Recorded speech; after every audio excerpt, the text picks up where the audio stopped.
Monica King here. So I have to go and move a beehive this evening um, from somebody's house. The bees, it's a European hive that was taken over by Africanized hybrids. And so they're getting a little bit mean. And so what I do is I go get them, bring them out to my place, and then I requeen them and make them nice bees again. And then I take them back and we try it all over. Um, so because I'm going to be gone this evening, I decided to go ahead and make dinner early so that we have something healthy to eat. Not that I'm running by a fast food restaurant last minute on the way home and don't get in till 8 o'clock at night, and then we're eating burgers and fries and going to bed. So bad move. So I'm making a very simple recipe. However, I'm cutting up onions. And onions really make me tear up, and I have to do it when Dan is not home because they really bother Dan's eyes. And it's so funny because some friends of mine out of Mexico told me that when you're cutting up onions and you really cry a lot, that the onions affect you. It means you are muy celoso, a very jealous person. And I don't think I'm a jealous person, but I really cry with some really good onions. So don't mind those tears. Those are tears of joy because I do love onions. So I'm slicing up an onion and I'm putting a slice on chicken thighs. So every chicken thigh gets a slice of onion. And now this is from a friend's tree. This is a Meyer lemon, and oh my gosh, it's wonderful lemon, absolutely wonderful, very juicy, fragrant lemon. And so I am slicing this up, and then every piece of chicken is going to get a slice of lemon. And I'm going to take the seeds out so that the seeds are not on there. And so every piece of chicken then now has one slice of lemon and one slice of onion. So I had already started my oven at 350 degrees, and I already laid out my chicken thighs in a nice glass casserole dish. And in this mixing container that I put a half a cup of honey and a half a cup of ketchup. And this recipe I got from my mom. I'm not quite sure where she got it from. But hey, it's got honey in it, so we all know that's gonna be delicious. And it's so simple. I mean, this is it. It is. It's totally it. 4 ingredients: lemon, onion, honey, and ketchup. And that's it. So mix this up pretty good, and then we're gonna pour it over the chicken. And then we're gonna just put it in the oven for about 45 minutes covered. And then we're gonna take the cover off, and then we're gonna cook it the remaining rest of the way uncovered so that it gets a little bit of brown. And you know, that just kind of depends on the size of your chicken, and so you just want the juices of the chicken to run clear. I haven't gotten much of anything else done today out here on the homestead. I did run up to one of the local swap meets where I got 3 very, very large filing cabinets, the 4-drawer filing cabinets, so that I can start organizing my office a little bit better. And so I think that's about it. It's been a really windy, icky day. I did do a couple loads of laundry, put them out on a wash line, and had to go catch them because they literally were flying everywhere. So other than that, it's been just a bleh kind of day for me. I tried to take a nap so that, because I know I'm going to go do, move these bees. I couldn't fall asleep. It's just been a rough one. So I'm doing something just really simple and gonna get all of it out of there. And the honey I chose to use was not my local honey this time. This time I used a Florida honey, which has got some really great flavors in it, some palmetto and citrus, and just kind of a mix, wild Florida honey. So it should be quite tasty. I figured it, the citrus, Florida's starting to lose a lot of its citrus groves, so I can't really call it pure orange honey, this batch. But it definitely has a little bit more of that scent to it, and along with the lemon and everything, it's just going to be a perfect honey to use. So I want to make sure I get it all out of there.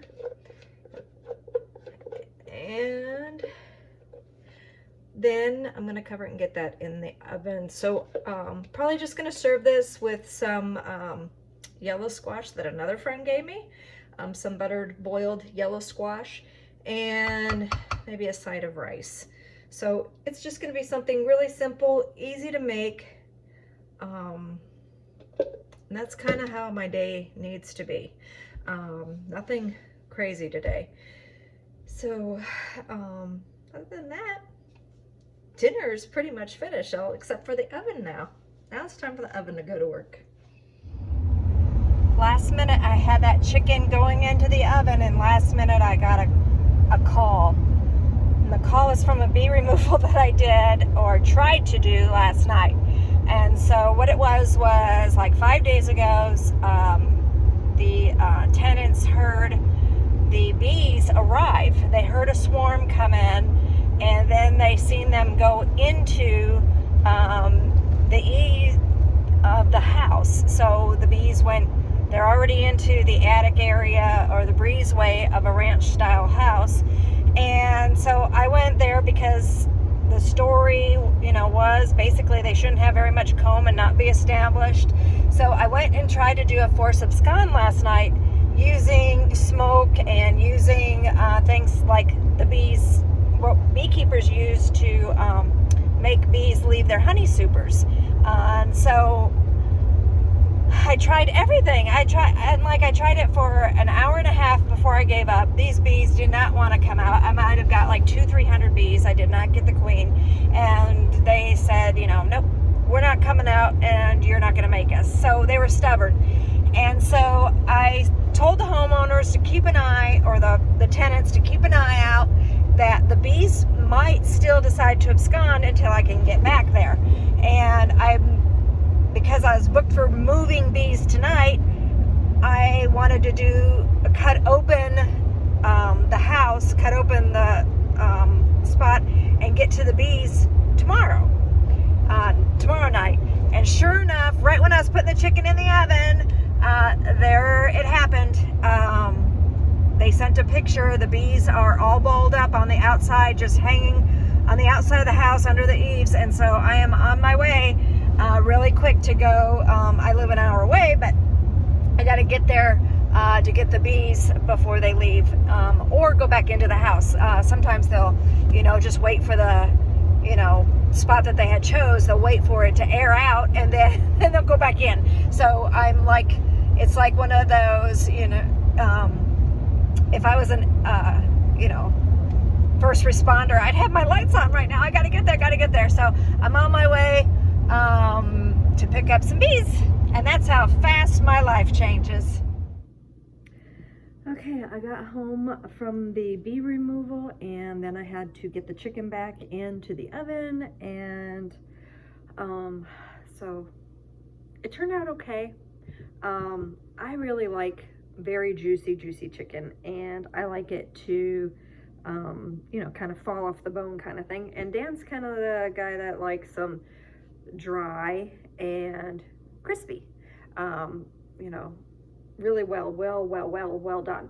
So if you're gonna do this chicken and you have Dan's taste in the way things are cooked, What you need to do then is use chicken that has less fat, because the fat and everything just kind of with the lemons and you know, the juice of the onion and all this stuff created a very large amount of sauce that just basically had the chicken, I guess almost more boil kind of thing instead of baked to a crisp. I probably could have finished him off on the grill, and then he would have been probably a lot happier with it. But that's like the third or fourth time I made that, and Dan doesn't seem to be too excited about it because of that. I eat the onion and the lemon, rind and all. The lemon is fabulous. He's not so, he's a little bit more picky eater, so just to let you know, it is a super simple recipe, but just keep those things in mind. So as soon as it gets light out this morning, I'm gonna go put the bees away and make sure that I have their queen, because I didn't see her last night when I was doing the vacuuming, and that should wrap this up. So let's hope that we have a queen. In the meantime, I have got a kitchen to clean up because I just did not get that done last night. So stay tuned for hopefully some queen pictures. And Okay, so I am unpacking the bee removal from last night, and it's pretty cold out this morning, so they're really clingy. So I use an excluder as my entrance, and I'm just locating the queen, and right there she is. So I'm just gonna make sure that she gets put inside with the frames before I put the cover and the sugar syrup on. So I picked up the queen and I put her under the excluder, and she's down, and that's drawn comb that I had left from some other hives. And so I'm just kind of waiting to see. The worker bees are starting to go down inside, but I'm probably going to brush them a little bit, even though they are quite like, anytime I shake them, they're like landing on me because I'm a lot warmer. So I'm gonna rush this along just a hair bit by knocking them down inside. Okay, I lifted the excluder up and I checked the underside of it to make sure that the queen didn't come back up, and I'm just gonna kind of give it a few knocks.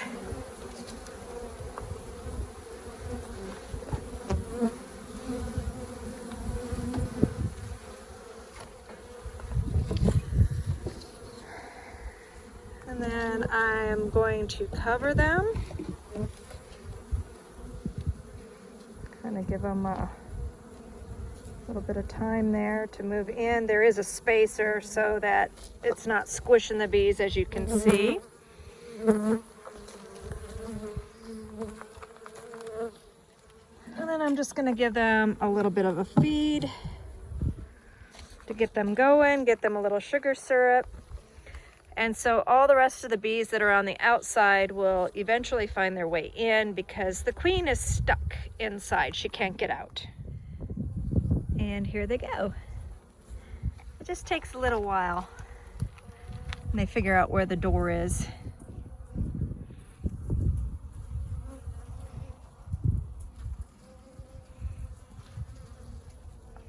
Some of these Africanized hybrids, the queens, they actually can make it through that excluder.